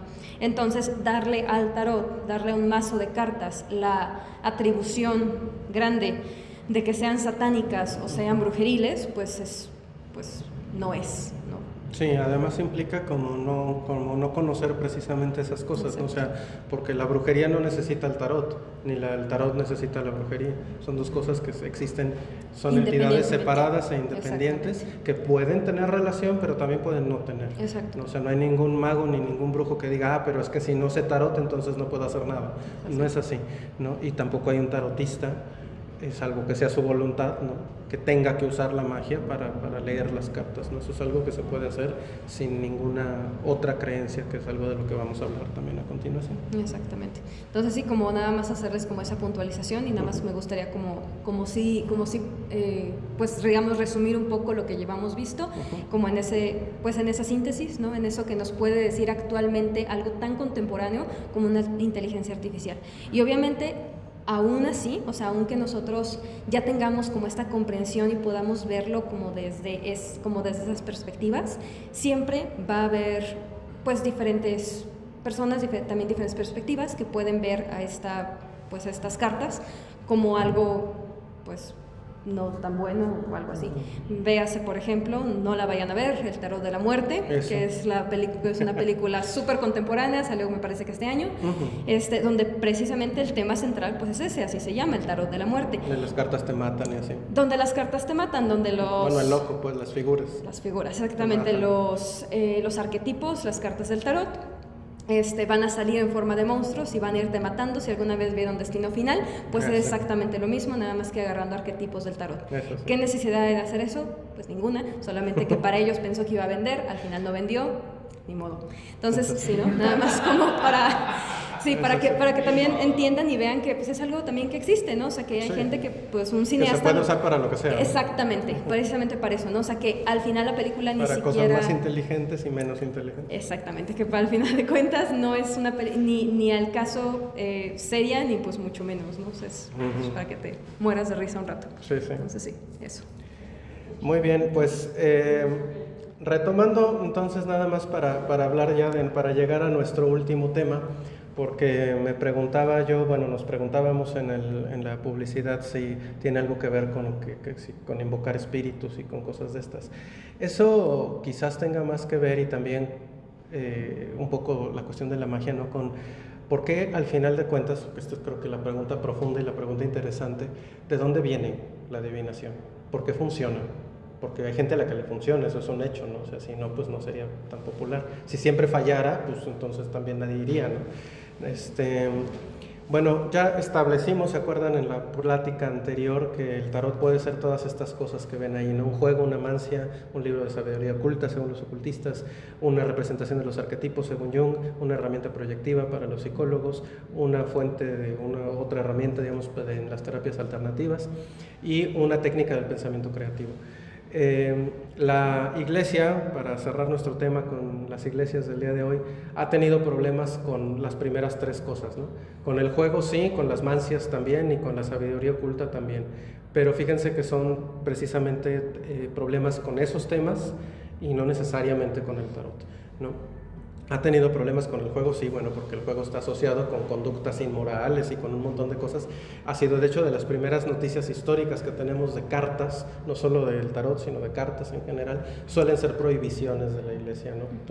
Y es prohibición, pues, de jugar, ¿no? De jugar a las cartas o de jugar en exceso o de apostar o de todas estas cosas, porque eso, pues, trae problemas, ¿no? Trae desorden social y cosas así. Y es un vicio además, ¿no? O sea, se convierte en vicio fácilmente. La mancia, pues ya tenemos todo el rato hablando de esto, ¿no? De las posturas. Sí. Las posturas, ya vieron, de las religiones, sobre todo de las religiones de este lado del hemisferio, son un poco tolerantes a la adivinación, no les gusta mucho. Y bueno, la sabiduría oculta, que es algo que nació en la modernidad y nació como respuesta a la pérdida del centro de la religión, que era en la Edad Media. Entonces, obviamente, tampoco nunca les ha gustado mucho. En cambio, la segunda mitad de nuestro circulito, los arquetipos, las herramientas proyectivas y todas estas cosas que ven del otro lado, son cosas sobre las que la iglesia nunca ha dicho nada. Porque, pues, cambiamos de organismo que nos dice qué es lo real y qué no es lo real, y ahora es la ciencia la que evalúa esta segunda mitad, ¿no? Sí. La iglesia no tiene opinión sobre los arquetipos, pero la psicología sí, porque hay psicólogos que dicen que Jung es un charlatán, y las herramientas proyectivas, justo se acuerdan que hablábamos la vez pasada de eso, ¿no? De que hay psicólogos o hay una rama de la psicología que dicen que no sirven, y las terapias alternativas, pues ¿para qué me meto, no? Imagínense. O sea, si los otros son charlatanes, no, pues los de las terapias alternativas, así. Interesantemente, creo que les va a costar un poco más de trabajo negar la parte del pensamiento creativo, porque es justamente una disciplina psicológica, ¿no? Esto es algo que estudia la misma psicología y son ellos los que han validado el estudio del pensamiento creativo. Entonces, pero vamos entonces a hablar por último de esto, ¿no? O sea, de cómo funciona, por qué funciona la adivinación, ¿no? Que es una cosa que no sabemos, de entrada les digo, pero de la que se pueden especular algunas cosas y que hay algunas pues hipótesis, ¿no? Entonces se las resumo un poco y leo. Aquí las diapositivas se vuelven menos divertidas porque ya vieron, ¿no? Se ponen más llenas de letritas. Entonces, dice hipótesis sobre la fuente de la adivinación. Entonces hay hipótesis teístas y sobrenaturales, o sea, las que vienen del más allá, que dicen que la adivinación es algo que viene del más allá. La primera es el origen divino. Dios o los dioses nos otorgan una visión o la profecía, que es el caso de los profetas justamente, y esto está muy reconocido. Ahí sí, para que vean, la iglesia y el cristianismo tiene su cantidad de profetas, lista, ¿no? De profetas. Su lista de profetas. Están los de la Biblia, no están los profetas mayores, los profetas menores, Isaías, Jeremías, Ezequiel, todos ellos. El Islam lo mismo, el Islam tiene una lista gigantesca de profetas, entre los que está Cristo mismo y el último profeta, que es Mahoma, ¿no? Mohammed. Eso sí, después de Mohammed ya no hay, así que no vengan a decir que ustedes son profetas, porque ya no hay profetas después de Mohammed, él fue el último. Bueno, y ya. Sí, No aceptan solicitudes. no, ya no, él acabó con eso, él es el último de los profetas. Se cerró el changarro, pues no, ya no hay más. Bueno, luego el origen semidivino, ¿no? Espíritus, jinnes vimos en el Islam, ¿no? Ángeles, demonios o cosas así, ¿no? Entidades cosas espirituales o sobrenaturales otorgan a alguien especial, un brujo, un curandero, un médium, un sacerdote, un vidente, la información sobre el futuro, ¿no? Se viene, te chismea Eso, y ya tú das la información. Y ya tú das la información, a veces a cambio de algo. Sí. Y luego el origen humano, ¿no? Una persona tiene habilidades sobrenaturales, tiene poderes y es capaz de mirar directamente el futuro y hacer predicciones fiables a través de algún tipo de oráculo, ¿no? Lee el tarot, la quiromancia, el I Ching, la bibliomancia o lo que sea, la mancia que sea, ¿sale? Esas son las hipótesis teístas y las sobrenaturales. Bueno, luego vienen las ateístas y las psicológicas, ¿no? Estas no consideran lo sobrenatural o no directamente, ¿no? La primera sería la sincronicidad, de la que habló Jung. Dice, la simultaneidad de dos sucesos vinculados por el sentido, pero de manera acausal. Mi único problema que tengo en este instante para explicarles la sincronicidad es que no puedo explicarles la sincronicidad sin hacer otra plática de 2 horas. Es un concepto muy complicado en profundidad, y lo rico del concepto es complicado. Me encantaría explicárselos, pero básicamente Jung dice que todas las cosas están conectadas y que una sincronicidad es un fenómeno en donde coinciden los eventos del mundo exterior con los del mundo interior. Justo, sí, estamos viviéndola, no necesitamos explicarla tanto porque ya se explicó sola, ¿no? Entonces, la sincronicidad es maravillosa, es la onda. Esa es una explicación, o sea, si hay estos eventos sincrónicos en el universo, ¿no? Donde las causas no son detectables, pero que existen simultáneamente y coexisten, entonces podemos inferir que alguna relación tienen, y esto es una de las razones por las que puede funcionar un sistema adivinatorio, ¿no? Sencillamente.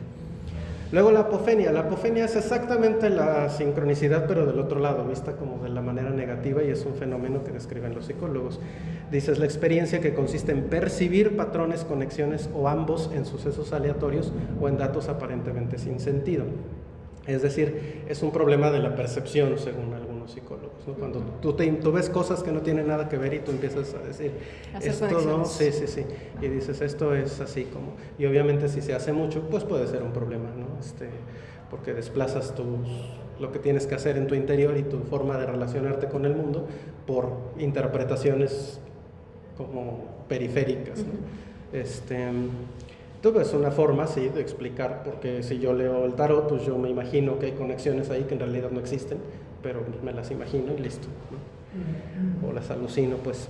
El efecto Forer es algo también parecido, dice, es un fenómeno psicológico común en el que las personas otorgan calificaciones de alta precisión a las descripciones de su personalidad que supuestamente se ajustan específicamente a ellos, pero que en realidad son vagas y lo suficientemente generales como para aplicarse a una amplia gama de personas. Esto es algo que se ha dicho hasta el cansancio de la adivinación, ¿no?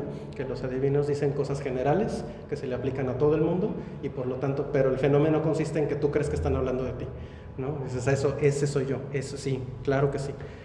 Sí. Ejemplo rápido, la mujer rubia que quiere andar con tu marido y la carta que lo representa es precisamente una mujer rubia. Una mujer rubia. También es un fenómeno y es una cosa que es natural, por otra parte, o sea, en la búsqueda de una conexión y de un significado. O sea, yo puedo decir en una lectura, a mí, yo lo he hecho, ¿no? Muchas veces, estás en una situación de cambio.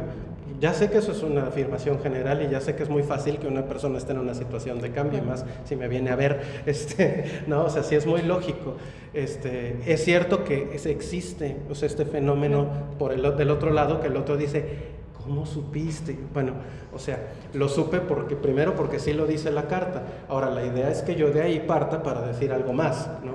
Algo más y algo que te sirva a ti.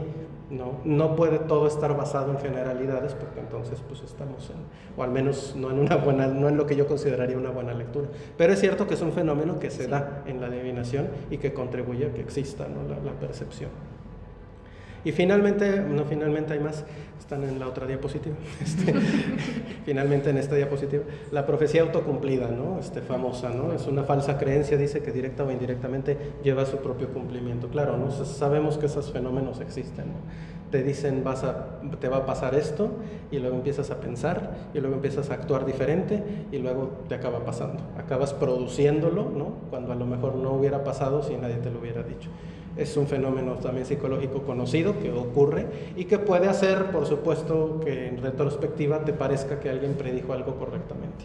Es algo además creo que muy hablado y un gran ejemplo es con los niños, con las madres. Muchas veces a la madre al niño le va a decir, no corras porque te vas a caer. Es una afirmación y además en la psicología se ha hablado mucho. Pues la neurolingüística dice que es una programación. Exactamente, porque estás programando al niño para que se caiga.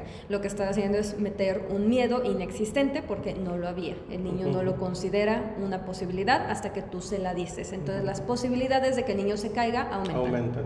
Es así. Muy interesante. Es así. Sí, lo que dice ¿cómo se llama eso? ¿Qué cosa dije? La neurolingüística. En este caso es que lo que siempre tienes que hacer son afirmaciones positivas, más como ten cuidado, más como fíjate en esto, ¿no? Pero no esta cosa negativa y que no produzcas, ¿no? Un resultado que tú mismo desconoces, ¿no? Porque lo que además estás haciendo es proyectar tu miedo, tu escenario malo, ¿no? Cuando no tendrías por qué hacer eso. Lo que quieres es nada más que tenga cuidado, ¿no? Vale. Y luego la teoría del ki dice aquí, y estas dos me gustaron para terminar esta reflexión porque estas son de tarotistas, ¿no? Claro. Dice, el tarot es una herramienta que calcula el futuro más probable basándose en las decisiones que estamos haciendo en el presente y nuestras actuales actitudes y perspectivas. No necesitamos el tarot de la misma manera que no necesitamos una calculadora para hacer operaciones mentalmente, pero resulta una herramienta útil y en ocasiones más eficiente. ¿Sí? Esto lo dice Benebel Wen, que es una tarotista de Estados Unidos, pero nacida en Taiwán.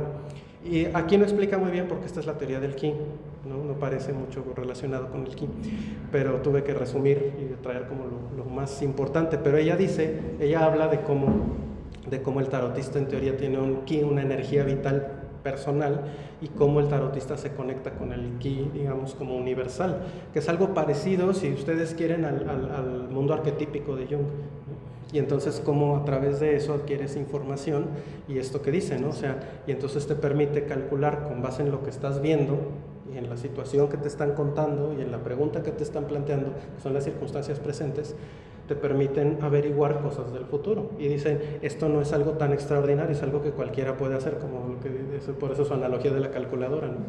Que dices, cualquiera puede hacer cálculos mentales, ¿no? O sea, puedes aprender a hacer sumas, restas y raíces cuadradas en tu cabeza. Dice, pero la calculadora es más cómoda, ¿no? Y es muchas veces más rápida y más eficiente, ¿no? Eso es el tarot, ¿no? Dice ella, eso es una herramienta que te ayuda a hacer algo que igual puedes hacer sin el tarot, ¿no? Si dispones de la información y de la conexión con esta cosa, ¿no? Pero el tarot te permite hacerlo más rápido y más eficientemente. Y finalmente la cuestión del pensamiento creativo, ¿no? Que dice, las cartas del tarot poseen significados que representan diversos aspectos de la conciencia. Las posiciones de una tirada de cartas representan aspectos significativos de una pregunta. Mezclar el significado de una carta con un aspecto particular de una pregunta ayuda a disparar nuevas introspecciones e ideas. Hoy este concepto se llama integración conceptual y está reconocido en el campo de la psicología como una aplicación muy efectiva del pensamiento creativo, dice Vincent Pittici. ¿Sale? Entonces, estas son pues hipótesis, ¿no? O sea, no sabemos de dónde viene la adivinación, pero ustedes pueden creerse la que les guste, desde las teístas y desde la que Dios te vuelve un profeta, hasta estas últimas que son más aterrizadas, eso, gracias, o las de los psicólogos, de que estamos viendo como alucinando conexiones donde no hay nada, también puede ser, ¿no? O sea, cada quien, ahora sí que es para que cada quien escoja lo que le guste, la opción que le parezca más plausible. Pero estas son algunas de las cuestiones que quisimos abordar precisamente en relación con esto de qué tiene que ver, ¿no? El tarot con la religión, con la magia y con la que ya no, así se llama, tarot, magia y religión. Eso es todo. Sí, básicamente, ¿no? Entonces, pues esa es nuestra última reflexión. ¿Quieres añadir algo?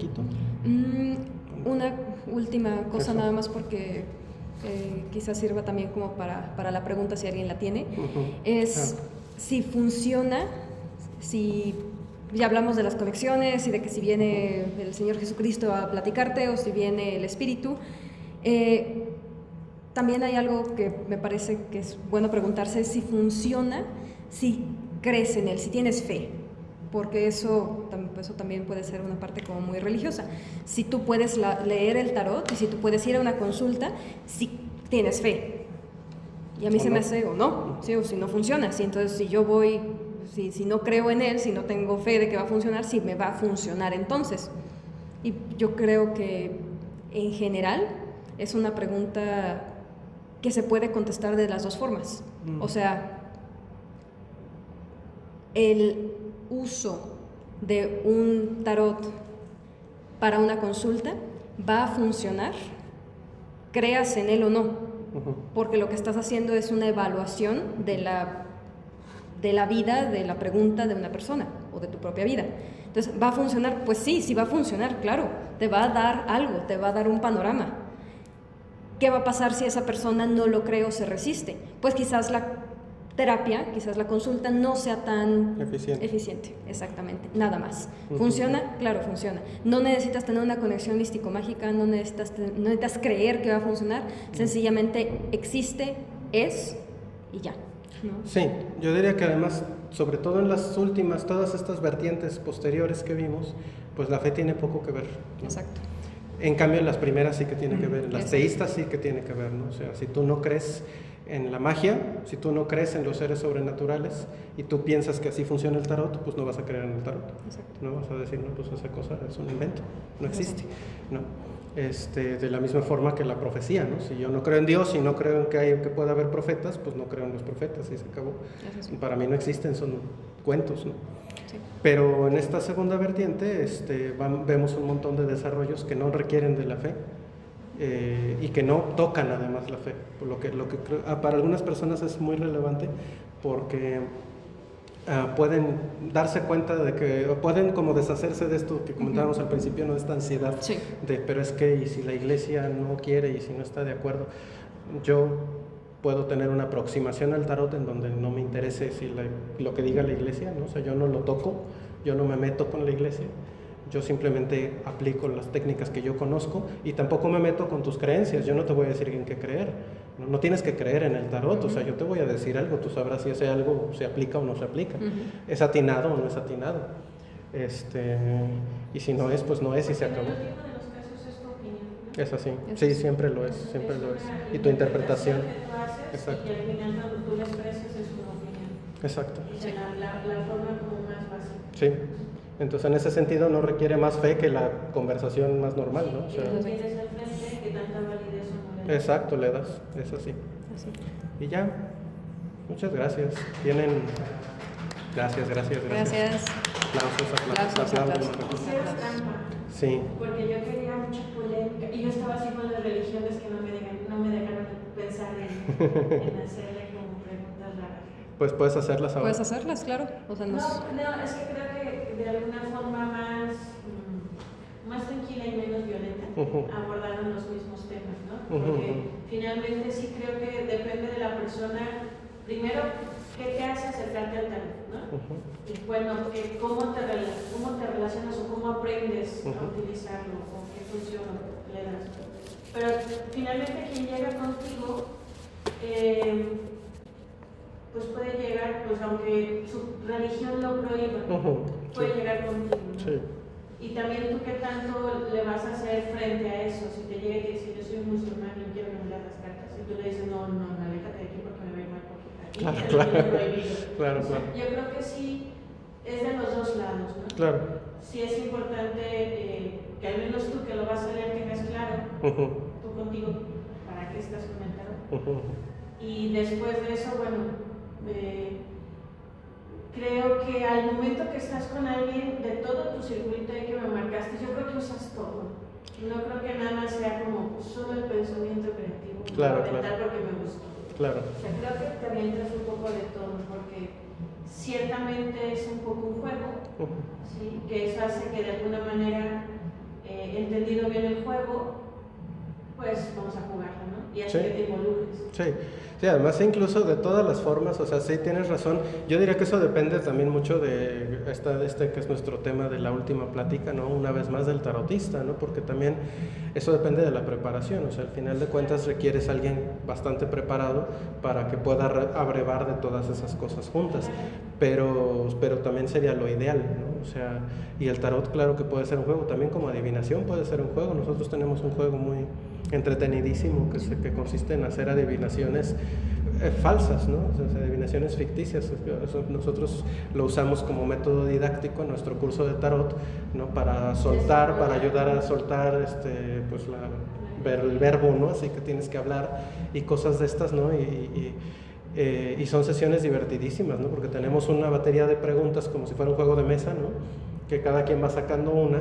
Y la idea es que cada quien saca una carta y di algo, ¿no? O sea, y son preguntas, es así, son las preguntas que a veces no admitirías en una consulta seria, ¿no?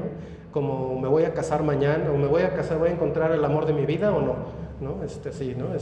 Que es una pregunta de la que yo le pondría muchos peros si me la trajeran de verdad.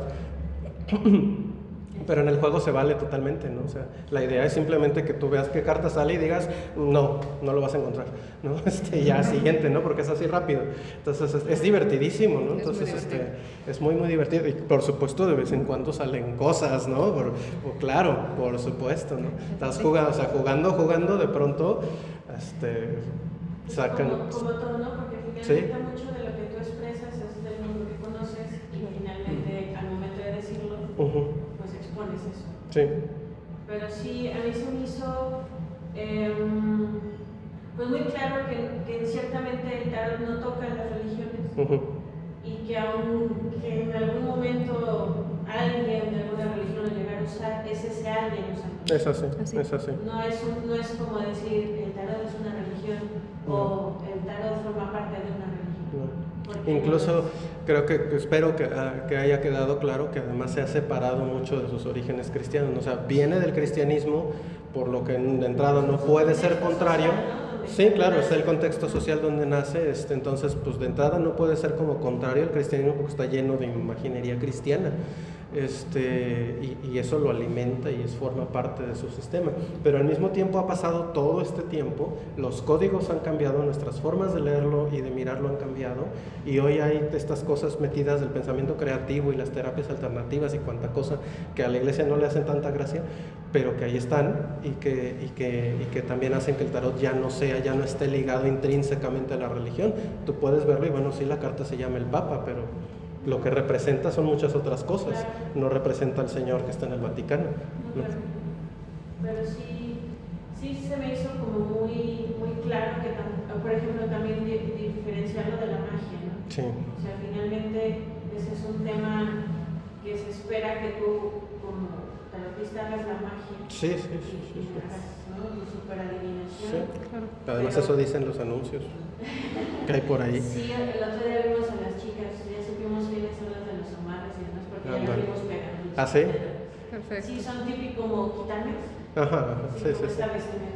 Traen el performance a donde Sí. van, eso está bien. Sí, más pues eso viene de los gitanos, ¿no? O sea, Sí. tal cual la práctica de la adivinación, o sea, viene además de los grupos gitanos. Ellos fueron los primeros, recordemos, Sí. que empezaron a hacer la adivinación, el tarot como método de adivinación. Sí. Así que sí. Pero sí, se me hizo como bien clarito, muy claro esto de que el tarot es tarot. ¿No? Eso sí. Es así. Con su sistema de, pues cómo funciona, por decirlo, ¿no? Es así un ente con sus funciones y aun cuando la religión se enoja, porque sí creo que hay quien lo ha mal usado. Sí, claro. Se ha aprovechado Como todo. de ello. Sí. Sí, y que Hay. deja mal parado a muchos, ¿no? Pero Eso pues sí. no nada más es en el tarot. No, es en O sea, todo. los médicos, etc. Es así, psicólogos, es así. creo que todo. Sí, es lo que decíamos. El fraudulento es el que está detrás, ¿no? Sí, claro. Es la persona. Sí, claro. Sí. Y esperar que lo valide una religión se me hace como nada más darme el permiso de volverte a consultar, ¿no? Sí, O sea, sí. que realmente el problema es personal, ni Eso sí. siquiera es religioso. Claro. Sí, Sí. de acuerdo, totalmente. Eso sí. Es así. Perfecto. Sí. Pues entonces cerramos. ¿Dudas? Sí, ¿Más dudas? ¿tienen? ¿Otra pregunta? ¿No? ¿Comentarios? ¿Cosas? Nuestra próxima sesión. Tenía Sí. comentarios durante, pero ya se me fueron. Es que hay que traer una libretita. Sí, hay que traer libreta para- No, está Pues sí. bien. Si te acuerdas en 3, 2, 1 nos dices. Nuestra próxima sesión es acerca de justamente la segunda mitad del circulito ¿no? Vamos a hacer un resumen muy resumido del tarot ocultista, ¿no? De toda esta parte mágica y demás, lo que hablamos un poquito hoy de Eliphas Leví, de los brujos y los ocultistas del siglo XIX, pero con la idea de salir de eso y de dedicarnos a hablar de esto que se conoce todavía poco, porque ya saben, la idea predominante del tarot es la de la adivinación y la magia, ¿no? Y se conocen mucho menos las corrientes que se han desarrollado a partir del siglo XX, y pues es que se deben conocer porque ya tienen más de 100 años, ¿no? O sea, Jung nació hace más de 100 años y ya es como tiempo de que vayamos conociendo. Hablamos demasiado tiempo Freud, entonces no. Es así, ¿no? Y como todavía hay mucha gente que no reconoce No lo el considera. valor de Jung, pues bueno, así nos va, así nos va, porque sí, de verdad, si más gente que escuchar a ese señor.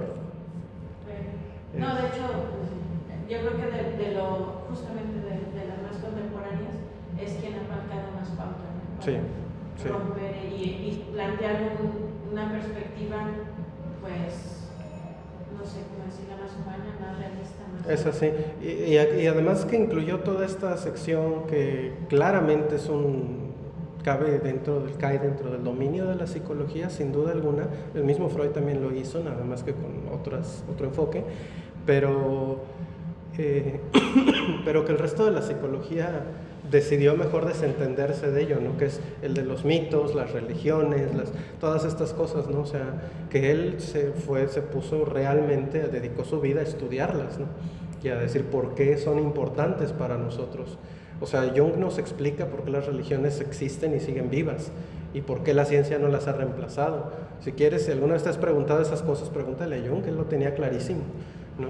Y el resto de los psicólogos, a pesar de que fue una pauta que Freud sí marcó, porque Freud hizo, sabes, el porvenir de las religiones, tótem y tabú, o sea, cosas que eran psicoanálisis antropológico y psicoanálisis de otras cosas, que no eran pues individuos, sino fenómenos sociales, pero después de Jung, el resto de la psicología, del desarrollo de la psicología, decidió olvidar el tema, ¿no? O sea, decidió decir, la religión es la religión y no tiene nada que ver. ¿Sabe por qué? Porque yo creo que si la religión no tiene que ver con la psicología, entonces ¿qué? ¿No? Al contrario, son su competencia principal, es la primera ciencia del alma, la que hicieron las religiones, ¿no? Los psicólogos son una copia de eso. Los primeros psicólogos son todos los sacerdotes que ha habido en la historia y en las religiones. Era la gente a la que le ibas a contar tus problemas, ¿no? O sea, eran los primeros, los confesores, eran los psicólogos, eran los primeros psicólogos, ¿no?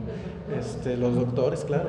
Entonces, y eran eso, y curaban el cuerpo y el alma, y además los concebían como la misma cosa, como una cosa interrelacionada. Originalmente era lo mismo, ¿no? La enfermedad Es así, la enfermedad era del alma.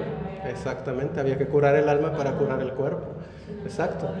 Entonces, todo eso son cosas de las que la psicología contemporánea se ha desentendido, y se desentendió después de Jung, en parte por desentenderse de Jung en lugar de retomarlo, ¿no? Entonces, es una cosa muy, en un sentido muy grave, ¿no? Yo pienso que se pasó a la mente. Sí, es así. Pero bueno, es una gran pérdida, creo yo, para la sociedad y para la humanidad, ¿no? Segmentar mucho. Sí. Entonces digo que nuestra próxima sesión va a ser acerca de las corrientes del tarot del siglo XX, ¿no? Vamos a hablar específicamente del tarot en el psicoanálisis, en la terapia y en las terapias alternativas y en el pensamiento creativo. Específicamente de estas aplicaciones vamos a desarrollar un poco más, ya las hemos mencionado desde la vez pasada, pero ahora queremos ahondar un poquito en cada una de esas y hablar de todas estas cosas que de muchas formas se oponen, si podríamos decirlo así, a las maneras tradicionales, ¿no?, de considerar el tarot. No ocupan la adivinación, algunas están en contra de la adivinación, ¿no? Las tendencias junguianas, por ejemplo, dicen que la adivinación no es lo deseable para hacer con el tarot. Y pues creo que es algo que es bueno que se conozca. Entonces, de eso hablaremos la próxima sesión. Esperamos que puedan acompañarnos. Gracias. Gracias.